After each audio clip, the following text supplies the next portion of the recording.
Hey everybody, and welcome back to my channel, Lil Modern Mama. My name is Ashley, for those of you who don't know me. Today we're actually going to be talking about a nursery and doing a little nursery tour of what we have in Reagan's nursery and describing things that you do and don't need as you're putting together your nursery. So if you're new here and want to continue getting notifications about videos that we do, please hit the subscribe button and hit the alerts button, and we'd love to have you on board. Okay, so let's talk about the big red elephant in the room. This is our Vista Up-A-Baby stroller, and it's in here because we don't have a ton of space. This is a 10 by 10 room, and there's nowhere really that you can actually put things. So we made do with what we have. Our entire condo is around 1,200 square feet, and there's not a lot of extra room anywhere else in the house either. So we cleared out this little cubby area for it, and it's perfect because we can load and unload the stroller right here inside her bedroom, get it prepped and ready for any trip that we're going on, and it works fantastic. Next, let's talk about the crib.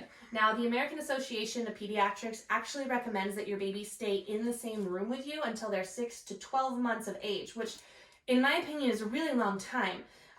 Usually a baby will be in a bassinet until they're about 6 months old, 6 or 7 months, when they can actually roll over on their own. And then, from there you want to move them into something bigger like a crib or a pack and play or something along those lines. We personally had Reagan in our room in a bassinet until she was 7 months old. Once she could roll over on her own, she moved over into the crib. The next thing I want to talk about is the Owlet baby monitor that we have. We have both the camera and the sock, and we love them. Basically, they're a pulse ox. They monitor your pulse and your oxygen level, and they give you alerts if something does go wrong. They also check the temperature of the room. However, it does check the temperature of the wall more than it does the room. I apologize for any camera shaking because my co-host here is helping by adjusting the camera. So, this has been an absolute godsend for us, so we really love it. And it does have an infrared on it, so you do see her at night. I would recommend, if you do have a nighttime camera, that you get darker sheets. And they may not match your room perfectly, but your baby actually stands out on the darker sheets, which is really important when you're watching someone sleep at night. Also, your kids will start to chew on the railings as their teeth come in. So we didn't think about this until she had already started doing it. Once those top two sets of teeth came in, she started chewing really good here on the side of the rail. So rail guards are really, really good, and they'll help keep your crib nice and protected so that you don't have all those little teeth marks all over it. So like I had mentioned before, our space is really small and there's not a ton of storage. One of the things we've done is actually created a little storage nook back here in the corner. Now, there is a pink bin like the one you see under here, also underneath here, and that is where we keep all of her clothes that she could grow into. So things that we have that maybe she'll grow into in the next 3 to 6 to 12 months. This bin down here is clothes that she's growing out of that I'm going to eventually give away, or I'm going to pack away into another bin that we have that is stuff we're keeping for the potential of a next baby. Maybe that baby will be a girl. Who knows? So the other thing I want to talk about is the floaty device here in the corner. I know it's another eyesore. It doesn't match the decor of the room. However, it is something that we use on a regular basis. And since we do have such a small space, having it open and available somewhere where I can grab it and just go is really useful. So as we start moving on, I want to talk about having a table in the baby's room. One of the best things about having a table in the baby's room is the fact that you can set things on it while you're nursing, breastfeeding, while you're pumping. You have a place to put things. I've gone into several nurseries where they didn't have a table and there wasn't anywhere to store anything when you're sitting there hanging out with the baby. You got to put your cup on the ground, and that's not quite as useful. So I really do suggest having a table. We have our handy humidifier on the table, so at night before Reagan goes to bed, I usually put that on for at least an hour or two as she's getting ready to go to sleep, and it works perfectly, especially if we've had the AC on all day in San Diego. It does get really hot, so having that AC on dries out the air. In this corner, talk about blankets. I like to have blankets near the breastfeeding chair because sometimes it gets chilly and you want to cover up, you want to cover yourself up, cover the baby up, and be nice and comfortable. Okay, so let's talk about the nursery chair. I think this is one of the most important parts of your entire nursery. Why? because as a breastfeeding mom, you're going to be in this chair a lot, all the time, multiple times a day, multiple times through the course of a night. It's going to be your best friend. One of the things I like about this chair is it's extremely comfortable. This chair has cushion all around it. That was something I was looking for in a chair. I wanted to have the feeling that I could fall asleep in this chair and feel safe with my baby and comfortable by myself. The other thing is it does rock back and forth. And if you notice, so does the Ottoman. And I love that feature. The Ottoman is one of my favorite things. Reagan loves to come over and get on the Ottoman as well with parental supervision and rock back and forth on that.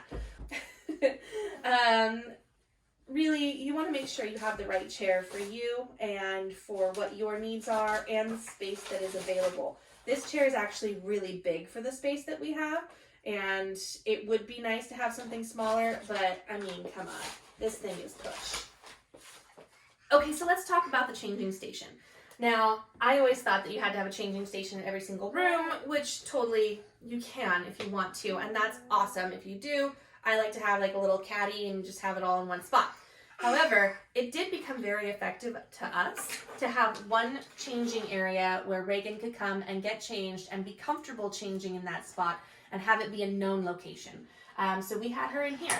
And of course we have a nice changing pad, we have a changing cover. I suggest getting multiple changing covers, especially when they're really little. They have a tendency to pee and or poop really quickly, even as you're like trying to change them and it's everywhere.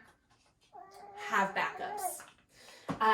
Easy things here, just putting diapers on one side with wipes, and then on the other side having some of your other necessities. We actually have nighttime diapers and sposy pads, which are just to help if they do have nighttime wetness, to help absorb all of that if they're big peers in the middle of the night. Other things we have, hand sanitizer, of course, baby oil, baby lotion, baby powder. I don't really use the baby powder that much, but it's there. And then, of course, we have all of our drawers, and I'm going to dive into some detail in those drawers in just a few minutes. Okay, so diving into Reagan's drawers. This is her bow drawer, and she has little plastic baggies that are color-coded with the different bows that she has. Super easy if for some reason we need to grab a bow on the go. I do have a couple that I haven't put into organization yet, but those are going in there shortly. I also have her thermometer sitting right here. This is the special thermometer, so if she is getting a fever and it is a higher grade fever, I like to do the anal temperature. I know, awful, but still, sometimes those over-the-head thermometers don't take perfect temperatures, so that's a good thing to have in there. Moving into the next drawer, we have all of Reagan's onesies. Now, one of the things I like about the way this is organized, I have all the long sleeves on the left-hand side, all the short sleeves on the right, and then there's some spare short sleeves back here and a couple extra long sleeves here. Makes it super easy, so if my husband's coming in to try and put the clothes on the baby, he knows that on the right is short and on the left is long.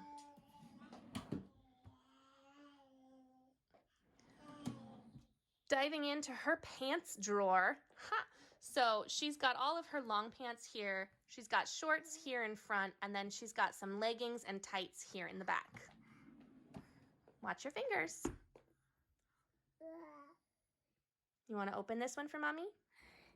Yeah. So in here is the scary sock drawer. Now, I don't put socks on Reagan very often, but when I do, they are housed in here, and there are tons of them, and they are just as disorganized in this drawer as they are in my own sock drawer. This is Reagan's hat drawer. She has tons of hats. I don't know if you've ever seen any pictures of Reagan on Instagram, but she has a tendency to wear cute little hats all the time. It's one of her signature looks, and I love putting hats on her because I just think they're the most adorable thing ever. But this little cubby is perfect for organizing and storing all of her hats. Okay, so this one, my husband laughs because it never stays organized, is her shoe drawer. Now, the interesting thing about the shoe drawer and having it be the bottom shelf of her cubby is that typically when I'm taking off her shoes, I can just pull this open even with my toes, and I can drop her shoes straight in. They're both in one location, and I never have to go searching the house for shoes. All right, let's jump into Reagan's closet. Now, I know it doesn't look perfectly organized, but there's a reality here, and I want to be real with you guys. Our closet's not always organized. Our drawers aren't always perfect. I like to think that I'm that cool mom that, like, you know, has everything all fancy, but real life, no, and no one really is. So there's a little chaos to it. That's okay.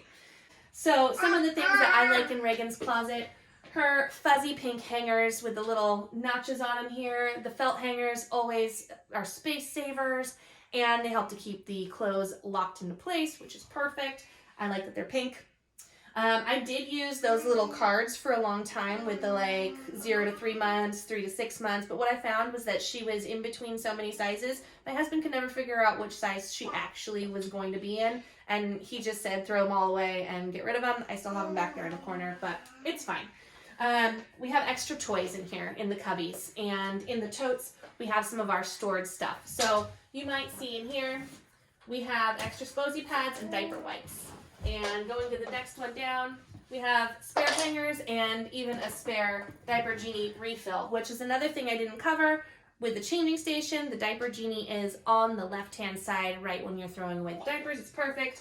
Another thing I think is important is to have a special area for specifics. So we have multiple spare sheets for the crib, and they're all in the bottom corner down there. So they're easy to find. If she does wet through her diaper in the middle of the night, it's a quick and easy change. The next thing is having a spot to throw dirty laundry. Now you can see my changing stations right here. It's so easy to just unclothe your baby and throw her laundry right into that little bin. It's perfect, easy to take over to the laundry room and bring it right back. Not a problem there. So that concludes Reagan's closet. All right, guys, well, I think that's a wrap on Reagan's room, but before we go, I'd like to ask a couple of questions. Let's be real, first of all. It's not easy keeping Reagan's room this clean all of the time. I work a full-time job, and I'm a mom, and I run a YouTube channel. So time is a little bit limited, and if I could Marie Kondo this place every single day, trust me, I would.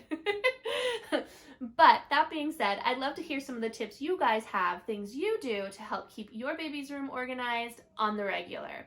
If you are new to my channel and you haven't already done so, please hit the subscribe button and the alerts so you get notified every time we send out a new video. And as always, I hope you guys have a wonderful day, and let's keep parenting together.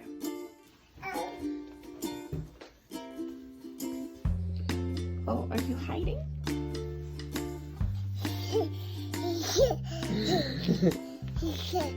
Good morning. What are you doing?